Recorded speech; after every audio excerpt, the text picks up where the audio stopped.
Yo, what's up guys? It's Noah here, and in today's video, we're going to be talking through some player props I like on Prizepicks for today's NBA slate on Wednesday, January the 29th. We got a big Wednesday slate, had a small slate on Tuesday, but we've got a big slate to attack for Wednesday, guys. 11 games on the slate today. Lot of props to choose from. Recording this video the night before. We do already have props up for 4 of the 11 games, and there was already a bunch of plays I liked. So I've got 3 plays that I like that we're going to talk about in this video and share, taking a look at the board the night before. Now, as always, before we do talk through these plays, if you guys do enjoy these Prizepicks videos, if they do help you out, make sure to hit that like button down below, hit that subscribe button as well. And if you guys are new to the channel, and if you are new to Prizepicks, be sure to sign up for Prizepicks. Use that promo code NOAH when you do. When you sign up for Prizepicks with my promo code, you place your first lineup, you'll get $50 in promo funds instantly added to your account. And also, we do have a partnership with Sleeper, so I do want to shout out Sleeper as well. If you guys don't have an account over on Sleeper, you can take advantage of their new user offer. Play $5, get $55. Really simple, really self-explanatory. You sign up, make a deposit. Doesn't matter how much you deposit. You can put in the minimum. Make sure to use that code NOAH. And then you play your $5 lineup. Even if you lose that, Sleeper is going to give you $55 worth of free lineups that you can use to play. Probably try and build a bankroll up with off those free lineups, and hopefully be able to make some money on Sleeper. So if you guys have ever wanted to try out Sleeper, I do recommend giving them a try. Again, they do give you this new user offer. They also do a lot of discounts throughout the week. They're always doing discounts. They give out free squares too. I'm pretty sure if you're a new user, you automatically get some free squares added to your account. So there's a lot of benefits to signing up for Sleeper. If you guys don't have an account over there, again, use that code NOAH when you do sign up. But we've got some player props, guys, to talk about for this slate on Wednesday. Now, I want to recap our plays from Tuesday before we talk through today's plays. So we gave out 2 picks Tuesday, went 2-0. Been on a really good run lately, 8-0 over our last 8 picks that we've given out on this YouTube channel. Gave out 3 picks Saturday, went 3-0. Gave out 3 picks Monday, went 3-0. And then gave out 2 picks on Tuesday, went 2-0. Hit Trae Young under 37.5 PRA. Was a little bit sweaty. Trae finished with, I think, like 34 PRA, but ultimately wound up going under. And then we took Anthony Simons over 19.5 points, which hit relatively sweat-free. Simons hit, I think, early in the 4th quarter. So 2 plays, 2 winners for you guys on Tuesday. Let's see if we can keep up this heater, man. It's been a lot of fun. I always, these heaters, they're not going to last forever. We're not going to win every single day, but you got to enjoy these while you're on them. And hopefully you guys have been making some money with us. But always remember to be smart with your bankroll. Just because we're winning right now, we're winning a lot, doesn't mean we're going to win every single time. And so, just because you've won 3 days in a row doesn't mean you should bet everything you've won today, because you do that and that's when you wind up losing. So always be smart, manage your units, manage your bankroll. But I'm still going to try and give you guys the plays I like, give you the explanations, the breakdowns. It's up to you if you guys want to tail or not. But I'm always going to try and give you all the information I can to provide analysis behind why I take each prop that I do.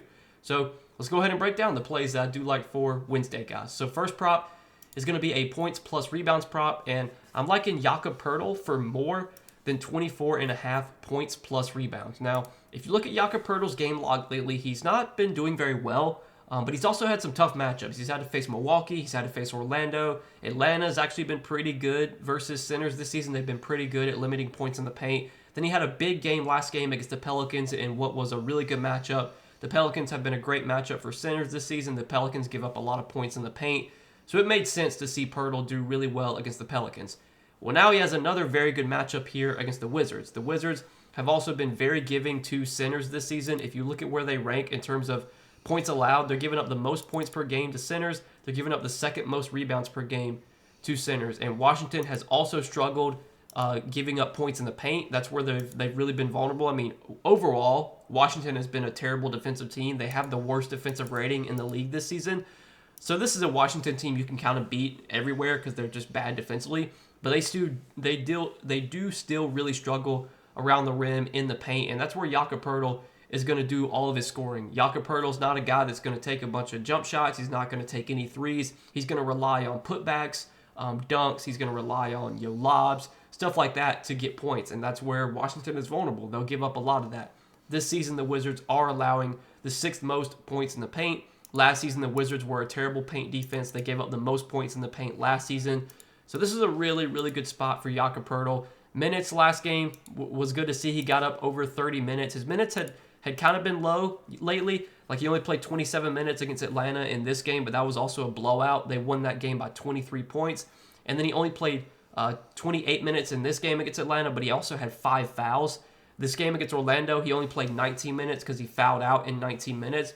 And then against Milwaukee, he played only 22 minutes. He had 5 fouls in 22 minutes. That game was also a blowout. They lost that game by 18. So, like, Poeltl's lost minutes in a lot of these games either because of foul trouble or blowout. Obviously, you know, anytime you're talking about the Raptors, there's always a chance they get blown out. But going up against the Wizards, this is a game that should be competitive. These are two bad teams going up against each other. It's a 6-point spread, so this game projects to be competitive. And then foul trouble-wise, you know, this Wizards team, they don't have a ton of guys that are going to draw to the basket, like drive to the basket, I should say, and draw fouls. So I'm not too worried about Poeltl getting in foul trouble here, you know, knock on wood. But if he avoids foul trouble, he should play 30-plus minutes. His minutes should be even more secure if Kelly Olynyk gets ruled out, their backup center. Kelly Olynyk is questionable for today. I would like this prop on Poeltl even more if Olynyk got ruled out, but even if Olynyk plays, I still think it's a really good spot for Poeltl. I think the minutes should be there. And when he plays 30-plus minutes, especially in a good matchup like this, I would bet on him going over 24.5 points plus rebounds. It's a great matchup for Poeltl for him to score. It's also a great matchup for him to be able to dominate on the boards. Like I said, Washington, second most rebounds per game allowed to centers. Poeltl been great on the glass this year. He's leading the team with over 10 rebounds per game. He's averaging 18 rebound chances per game. He's been really good on the glass. It's a great matchup for him to be able to score and to get rebounds. So that's the first prop I like. Next prop I like is going to be a points plus assist prop. And we're going to take Kristaps Porzingis for more than 19.5 points plus assist, if I can find it, if it didn't just get taken off the board. Fucking Prizepicks, Jesus Christ. It did get taken off the board, so that's really unfortunate. I was going to take Porzingis for more than 19.5 points plus assists, got taken off the board. I think taking more than 18.5 points is totally fine. This was the prop that I was going to take originally, but the line got bumped up from 17.5 to 18.5, so then I decided to pivot to points plus assist, and then that got taken off the board. But I still think this is good. More than 18.5 points on Kristaps Porzingis.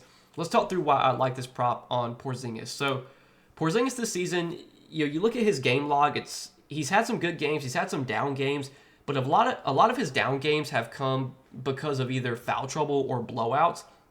Porzingis has had his minutes cut down this season, but it's not really because of him playing bad. Like, he's either had foul trouble or blowout that's cut him down. Also, he's kind of been injured a lot this season, so like if he gets injured, usually they kind of ease him back when he comes back from injury. But right now he's fully healthy. He's played all of their last like 8 or 9 games, so should be good to go here to play full minutes. But you look at his minutes lately, 23, 22, 28, 28, 26.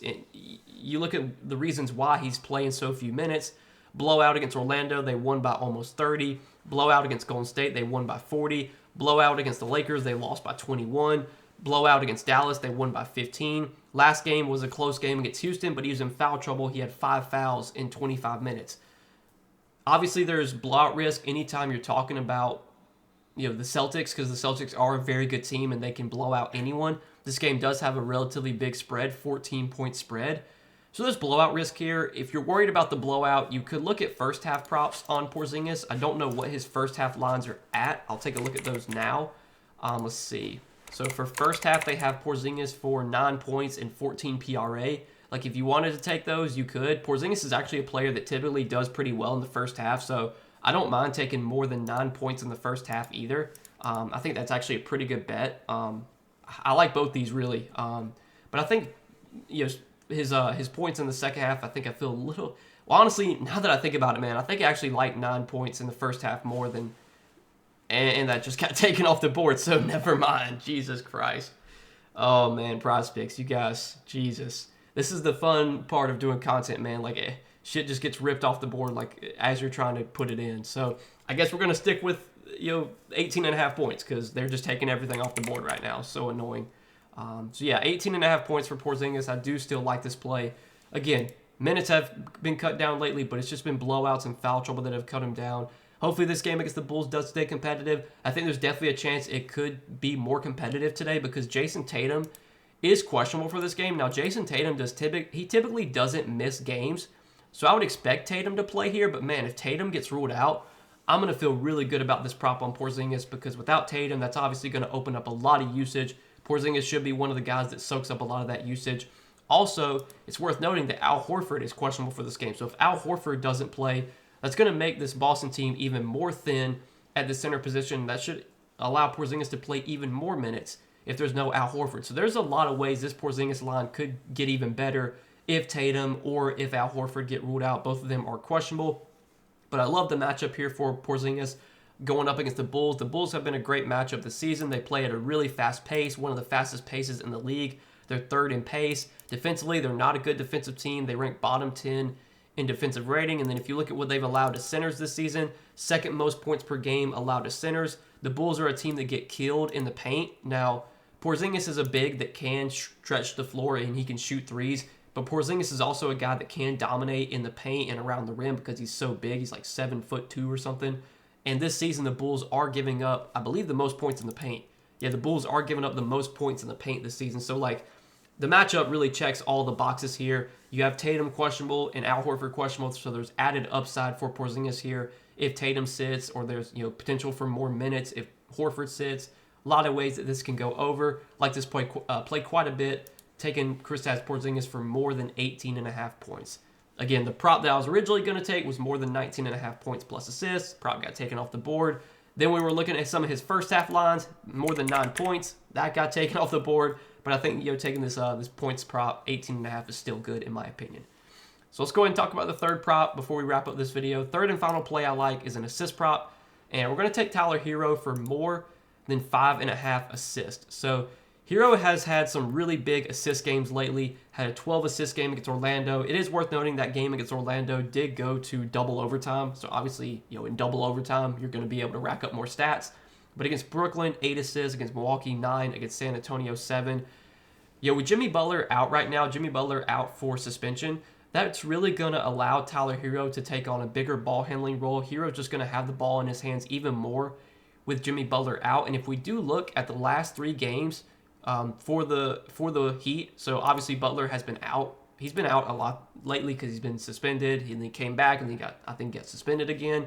But over their last 3 games, all of those have been without Jimmy Butler. And in that 3-game stretch, Hero is averaging 16 potential assists per game, and he's averaging 9.7 assists per game. Now, do I expect Hero to continue to average like 8, 9 assists per game? No, he's not going to continue to average that many assists. But clearly, he's taking on a bigger ball handling role right now without Jimmy Butler. The assist numbers have been through the roof lately. The potential assists have been very high as well. And that's what we want to bet on. We want to bet on opportunity. And Hero's getting the opportunity right now because he's got the ball in his hand so much. And you look at this Cleveland team. Cleveland is a good defensive team, but they are top 10 in assists allowed to point guards this season. So I don't think this is like a terrible matchup for Hero to be able to get assists. So I do like the spot for Hero quite a bit going up against Cleveland. I think the matchup's not as bad as it looks on paper. Hero's had a ton of potential assists lately. His ball handling role without Jimmy Butler has been really strong. You look at the games lately without Butler, 12 assists, 8 assists, 9 assists. Then he only had 3, but then 7 assists against the Clippers. So he's over this line, and 4 out of his last 5 games played without Jimmy Butler. Like the role that Hero has right now, the ball's in his hands a ton, and the minutes are through the roof as well. Now, obviously, last game he played a ton of minutes because it went to double overtime. But the Brooklyn game, 36 minutes. The Milwaukee game, I think that game was a blowout, played 32 minutes. The Lakers, he played 38 minutes. So he's been playing a ton of minutes lately, especially without Jimmy, because they just need his offense and they need his ball handling as well. And you look at the rest of the Heat starting lineup, like the Heat starting lineup, it's usually Tyler Hero. Right now without Jimmy Butler, it's Tyler Hero, Duncan Robinson, Haywood Highsmith, Bam, and Khalil Ware. Obviously, Bam and Khalil Ware are bigs. Bam can handle the ball, but he's not really going to be doing much facilitating. Duncan Robinson's mostly a 3-point shooter. Haywood Highsmith, he's out there for defense. So, Hero, just going to have the ball in his hands so much. So, yeah, guys, this is what we're going to roll with as our 3 props for this Wednesday slate. 11 games. Obviously, right now, there's not props up for all 11 games, only 5 of the 11 games. But I still wanted to give you guys some early plays I liked. And as always, hopefully we can go 3-0 and try and make some money here. Appreciate you guys watching the Prizepicks content. Appreciate you guys supporting the channel. If you guys do enjoy these videos, if they help you out, just make sure to hit that like button down below, hit that subscribe button as well. And if you guys are new to the channel, and if you don't have an account on Prizepicks, sign up, use promo code NOAH. When you place your first lineup on Prizepicks, you'll get $50 in promo funds instantly added to your account when you sign up with code NOAH. But good luck tonight. Thanks for watching, guys, and I will see you in the next video.